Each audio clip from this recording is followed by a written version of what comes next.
Hello, so today we're going to go over the beginning of Hegel's science of logic, being, nothing, and becoming.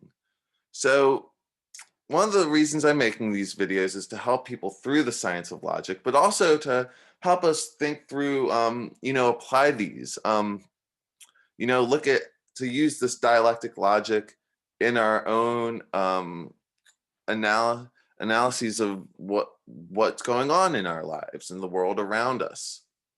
So Lenin describes dialectics as, he says, in brief, dialectics can be defined as the doctrine of the unity of opposites. And think about that. That's a contradiction, unity of opposites. But we're going to see that contradiction plays a huge part in dialectics. So he says that requires explanation, development. So in this, we have being, we start with pure being, everything that is in the whole universe.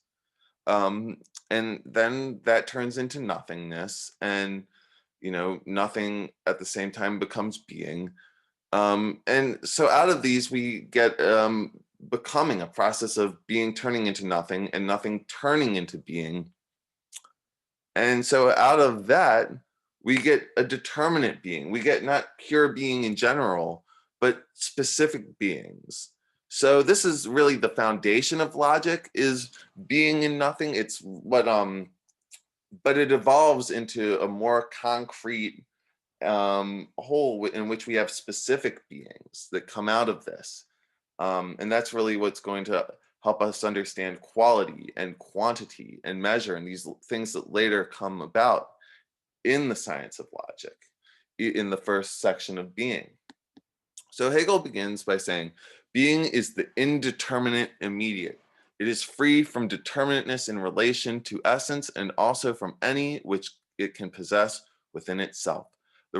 This reflectionless being is being as it is immediately in its own self alone.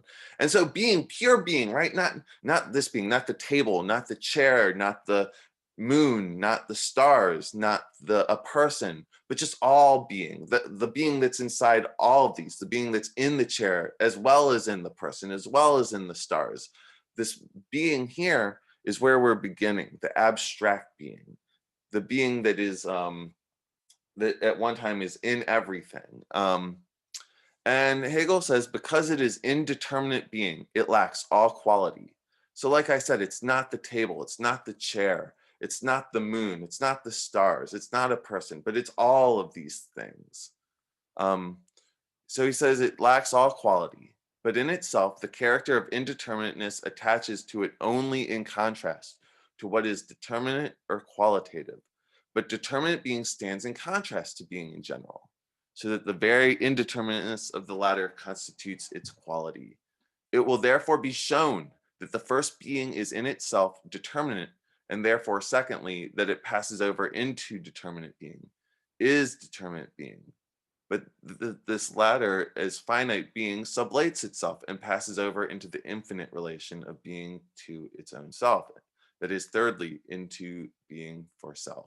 So the right now we're just talking about the very beginnings of this. This is everything that goes on in pretty much the whole section. We will have plenty of videos to unpack all of this. So right now I just want to unpack the part where he says determinate being stands in contrast to pure being in general.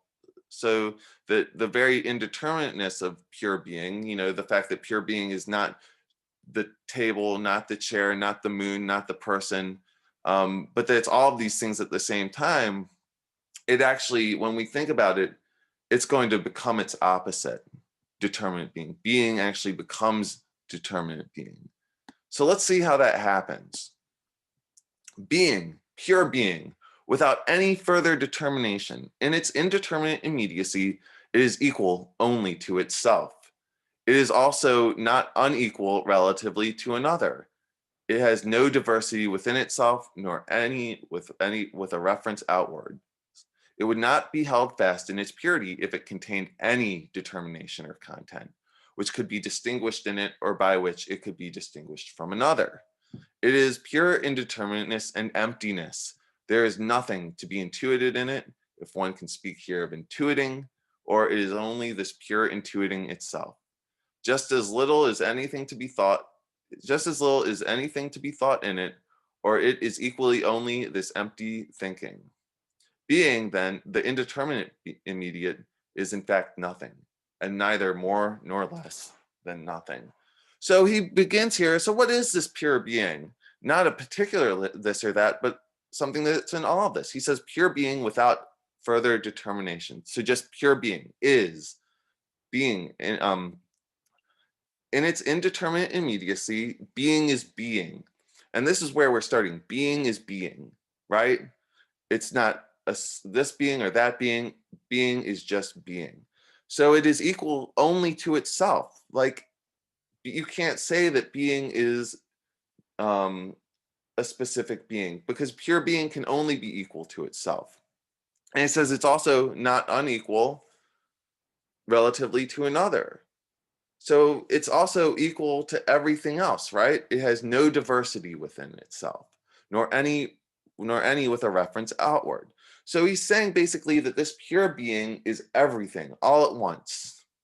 There's no otherness in it. It's everything is the same in this pure being that's just being.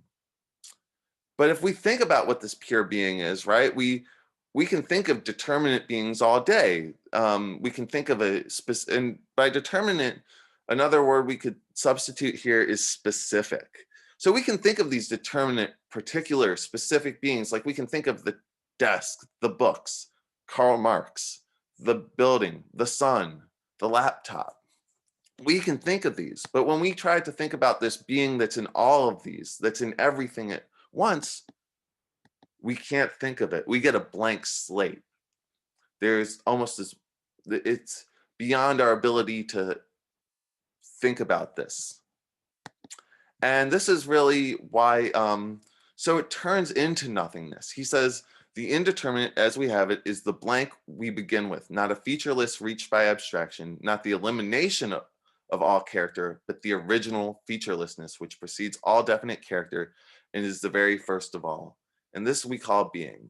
It is not to be felt or perceived by the sense or pictured in the imagination. It is only and merely thought, and as such it forms the beginning. So, it's not this or that, but because it's blank, because we can't put a face to it, or we can't put a sight to it, or we can't put a feeling to it, or we can't hear this pure being. It's in all of these things, and at the same time it is indeterminate. It's blank. It turns into nothing. And so when we think of that, we have these particular specific determinate beings, but then when we think of pure being, we get nothingness. And here already, remember at the beginning, pure being was indeterminate, but now pure being has turned into nothing. So it actually doesn't just contain itself, it contains its opposite, nothing, or turns into its opposite. It's no longer indeterminate, no longer not specific, but it's getting some specificity. It's becoming determined by nothingness. So being isn't just being now, it turns into its opposite, nothingness. And he goes on, nothing, pure nothing. It is simply equality with itself, complete emptiness, absence of all determination and content, undifferentiatedness in itself. Insofar as intuiting or thinking can be mentioned here, it counts as a distinction whether something or nothing is intuited or thought. To intuit or think nothing has therefore a meaning. Both are distinguished as thus nothing, and thus nothing exist in our intuiting or thinking. Or rather, it is empty intuition and thought itself, and the same empty intuition or thought is pure being. Nothing is therefore the same determination, or rather absence of determination, and thus altogether the same as pure being. So we start off with nothing, being turned into nothing, and we have this pure nothingness. And it's only, nothing can only equal nothing, right? Nothing, if we have this indeterminate nothing, nothing can equal nothing else besides itself. Just like being could equal nothing else besides being, pure nothing could equal nothing else besides pure nothing. Indeterminate, equal to itself. But here's the problem with that is that as soon as we think of nothing as opposed to being, nothing is no longer pure nothingness, but it's in a relation to being, or it exists too. Nothing exists as the opposite of being. So it no longer does not exist, but it exists only as an opposite to being. So we're not at pure being anymore. Or we're not pure nothing anymore. Now pure nothing has turned into something else, something that exists as an opposite to being, or it is the same empty intuition and blankness as pure being. And if nothing is this pure, blank, empty being, right? If it's emptiness, well, what else was, nothing and being, we have here that nothing is simply equality with itself, complete emptiness, absence of all determination and content, this empty blank slate that we have here. But we also saw the same definition with being, pure being, no determination, equal only to itself, no diversity within it, that it's empty. He says here that it's empty thinking, right? Pure being is empty. It's not a specific thing, but just being in general. So the being and nothing, once we try to define pure being and pure nothingness, they actually have the same definition almost, and being turns into nothing and nothing turns into being. And so Hegel says, with this intent, reflection has recourse to the plan of discovering some fixed predicate for being to mark it off from nothing. Thus we find being identified with what persists amid all change, with matter susceptible of innumerable determinations, or even unreflectingly with a single existence, any chance object of the senses or of the mind. But every additional and more concrete characterization causes being to lose that integrity and simplicity it has in the beginning. Only in and by virtue of this mere generality is it nothing, something inexpressible, whereof the distinction from nothing is a mere intention or meaning. So when we think of pure being, going back to pure being, even if we try to think of this, right, we think of something, even in our attempts to think of pure being, we think of a certain type of being, right? And even when we try to think it, we can't think of pure being because we end up thinking of something. And and it just becomes more and more concrete instead of this abstract pure being. And so he says, only in and by virtue of this mere generality is it nothing, something inexpressible, whereof the distinction from nothing is a mere intention. So to have this abstract being and this abstract nothing, they turn into one another because it's only a way of distinguishing these two separate aspects. And Hegel says that all that is wanted is to realize that these beginnings are nothing but these empty abstractions, one as empty as the other. The instinct that induces us to attach a settled import to being or to both is the very necessity which leads to the onward movement of being and nothing and gives them a true or concrete significance. So just to recap here, we had pure being, which was a blank slate. And because it was blank, empty, and we had no way of determining it, it was indeterminate, it turns into nothingness, which in itself is indeterminate, blank. But also, as soon as we think of it, it either exists as opposed to being, so it exists in this opposition, which is contradictory, or it has the very same definition as being. So we have to rethink this now. So pure being is negated at this point, right? And we have pure being and pure nothing are therefore the same. What is the truth is neither being nor nothing, but that being does not pass over, but has passed over into nothing, and nothing into being. But it is equally true that they are not undistinguished from each other, that on the contrary, they are not the same, that they are absolutely distinct. And yet that they are unseparated and inseparable, and that each immediately vanishes in its opposite. Their truth is therefore this movement of the immediate vanishing of the one into the other, becoming a movement in which both are distinguished, but by a difference which has equally immediately resolved itself. So this is a recap. Pure being turns into pure nothing. And on the one hand, they're the same because they turn into each other, but at the same time, they're both distinguished. Being turns into nothing, nothing turns into being, but there's still a distinction between the two. So becoming is the first concrete thought and therefore the first notion, whereas being and not are empty abstractions. The notion of being, therefore, of which we sometimes speak, must mean becoming, not the mere point of being, which is empty nothing, any more than nothing, which is empty being. In being, then, we have nothing, and in nothing, being. But this being which does not lose itself in nothing is becoming. Nor must we omit the distinction while we emphasize the unity of becoming. Without that distinction, we should once more return to abstract being. So here's this, we have this process now of becoming. Being becomes nothing, nothing becomes being. Being contains nothing in it, nothing contains being in it.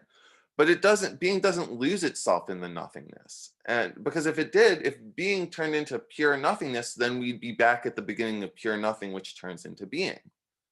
So we can't go back to the beginning with nothing turning into being, a pure being, and being turning into a pure nothing, because then we would just go right back to the beginning. So now we have to figure out, how do we make sense of being becoming nothing and nothing becoming being, so that we can move forward and not just go back to the pure beings and nothing at the beginning.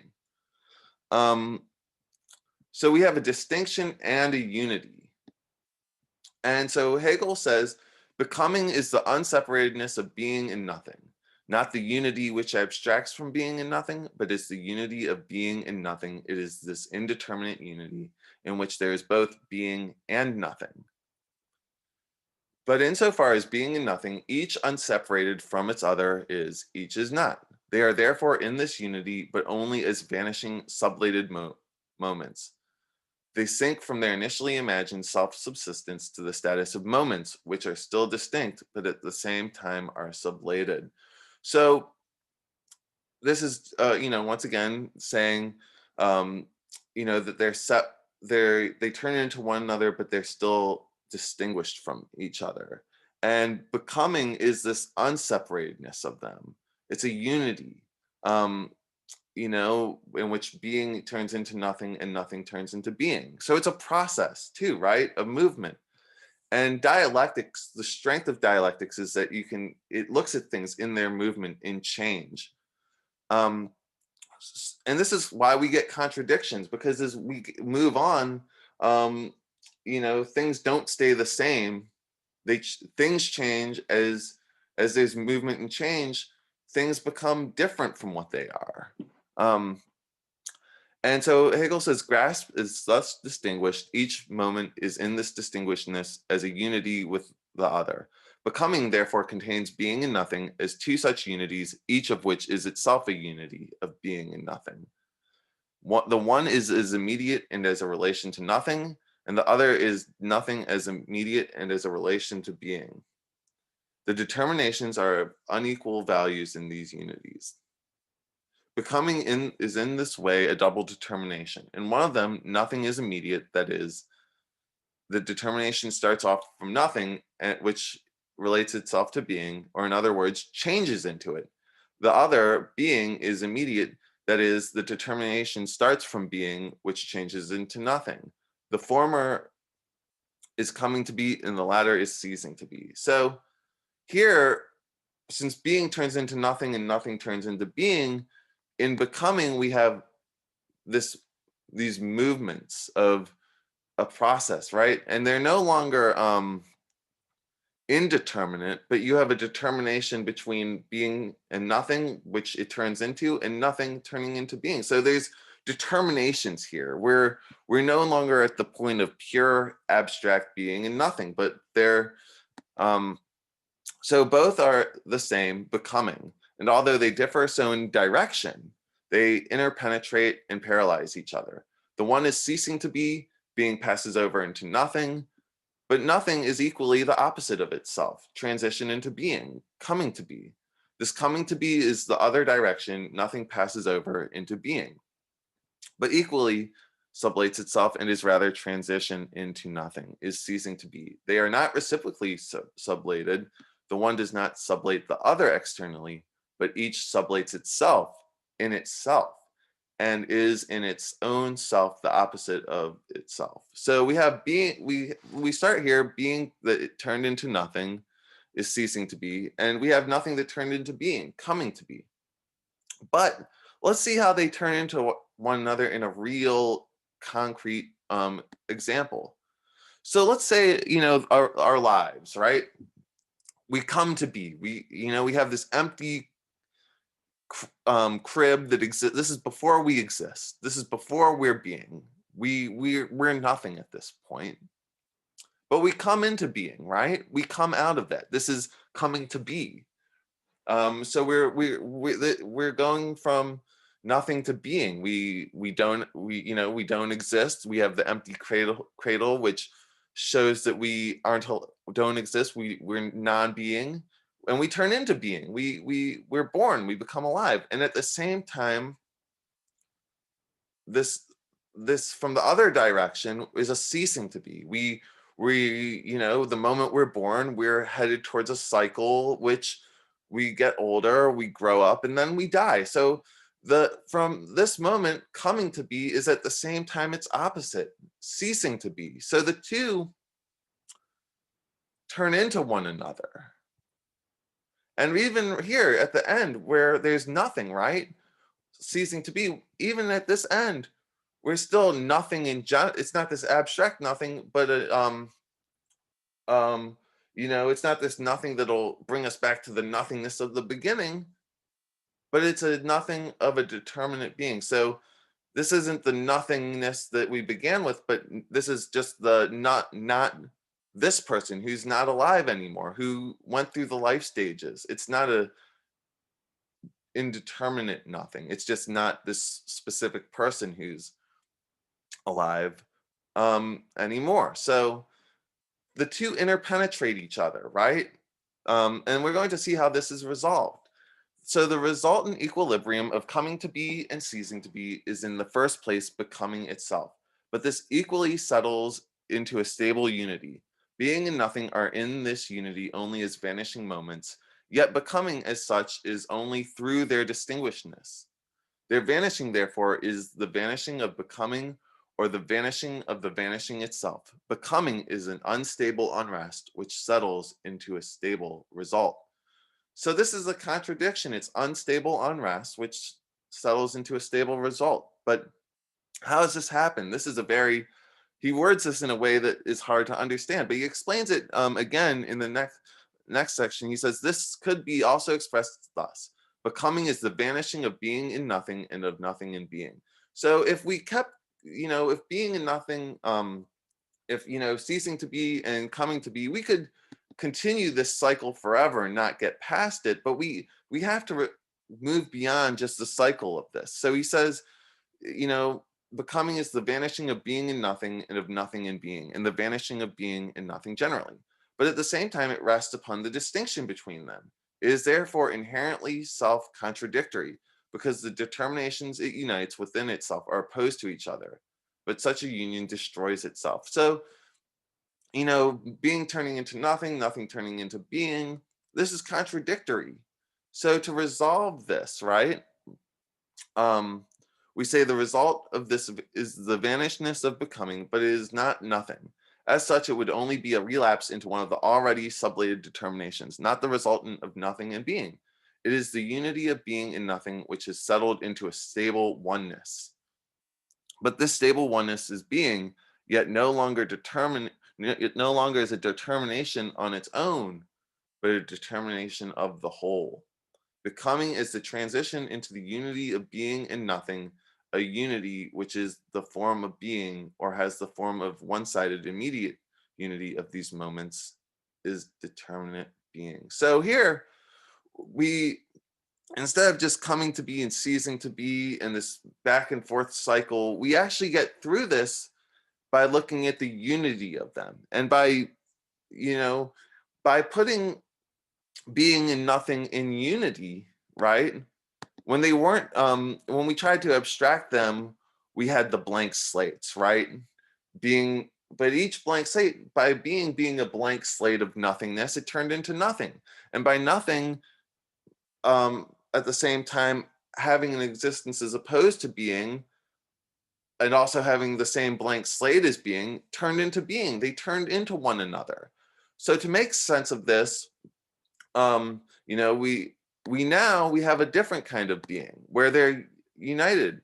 Being and nothing are united in each other. So, and this is a little preview of what's ahead, but what happens is that we get a determinate being. We have a being that, like a desk, which is, but it also has negative relations to other things. So the desk is not Karl Marx. The desk is not the books. The desk is not, um, you know, this building. The desk is not the sun. It's not my voice. That's, you know, that now we have a determinate being. We have a being that is no longer abstract, that, you know, which even when being was abstract, it had a determination by turning into its opposite.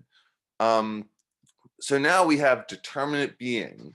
And to recap this, we started off with pure being, and pure being was opposed to nothing, but it turned into nothing. And, you know, nothing was opposed to being, but it becomes being. Each becomes its opposite. There's a unity of opposites, because the same blank slate that we thought of being is the same blank slate that we thought of nothing. You know, being, pure being was just emptiness. So it was a negation of pure being. And so being becomes nothing and nothing becomes being. We have this process of becoming, where we had ceasing to be and coming to be. But then, you know, to get through this, you know, we could just say that, you know, it wasn't pure being turning into pure nothing, because then we'd just be in this cycle forever. We end up with determinate being, which is, we're back at being, right? This is a negation of this, you know, being and nothing are back to being, you know, they're distinguished from one another, but, you know, they're in such a way, there's a unity in them, right? Being is, there's a unity of being and nothing, but they're also at the same time distinguished from one another. And so I hope this video helps. And I'll put more videos up soon.